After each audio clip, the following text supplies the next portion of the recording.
जय श्री कृष्ण दोस्तों, मैं हरीश शर्मा आपका स्वागत करता हूं। दोस्तों, आज एक छोटी सी कहानी के माध्यम से जानेंगे कि हमारे जीवन में स्वास्थ्य का क्या महत्व है। लोकमान्य तिलक जी से किसी ने पूछा कि आपका व्यक्तित्व इतना प्रभावशाली कैसे है। आपकी ओर देखते हैं तो आपके चेहरे से अध्यात्म, एकाग्रता और तरुणाई की तरलता दिखाई देती है। स्वराज्य मेरा जन्म सिद्ध अधिकार है, ऐसा जब वो बोलते हैं तो लोग दंग रह जाते हैं। कि आप विद्यार्थी हैं, युवक हैं या कोई तेज पुंज है, आपका ऐसा तेजोमय व्यक्तित्व कैसे बना? तब उन्होंने कहा कि जब मैं विद्यार्थी अवस्था में था तो शरीर बहुत दुबला पतला कमजोर था, सिर पर फोड़ा भी था। मैंने सोचा कि मुझे देश की आजादी के लिए कुछ काम करना है, माता पिता एवं समाज के लिए कुछ करना है, तो शरीर तो मजबूत होना ही चाहिए और मन भी स्वस्थ होना चाहिए, तभी मैं कुछ कर पाऊंगा। अगर ऐसे ही कमजोर रहा तो पढ़ लिख कर प्राप्त किए हुए इन प्रमाण पत्रों का क्या काम।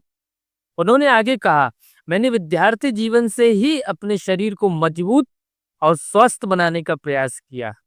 16 से लेकर 21 साल तक की उम्र में शरीर को जितना भी मजबूत बनाना चाहें, जितना भी विकास करना चाहें, हो सकता है।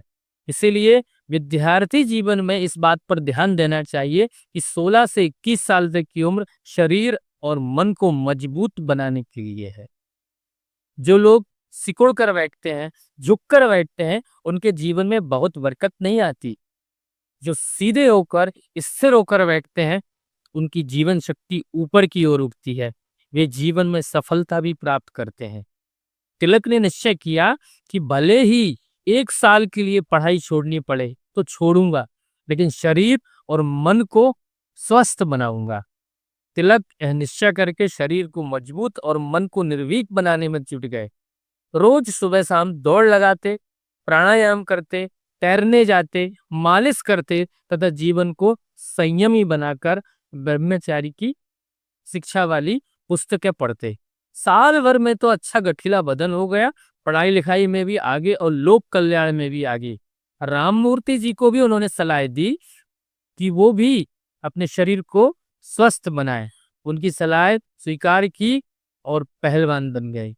बाल गंगाधर तिलक के विद्यार्थी जीवन के संकल्प को आप भी समझ जाना और अपने जीवन में लाना कि शरीर स्वस्थ होना चाहिए, मन सुदृढ़ होना चाहिए, तभी मनुष्य मनचाही सफलता अर्जित कर सकता है। दोस्तों, इस छोटी सी कहानी के माध्यम से आपने जाना होगा कि हमारे जो महापुरुष थे, उन्होंने भी शरीर के स्वास्थ्य का बहुत बल दिया है।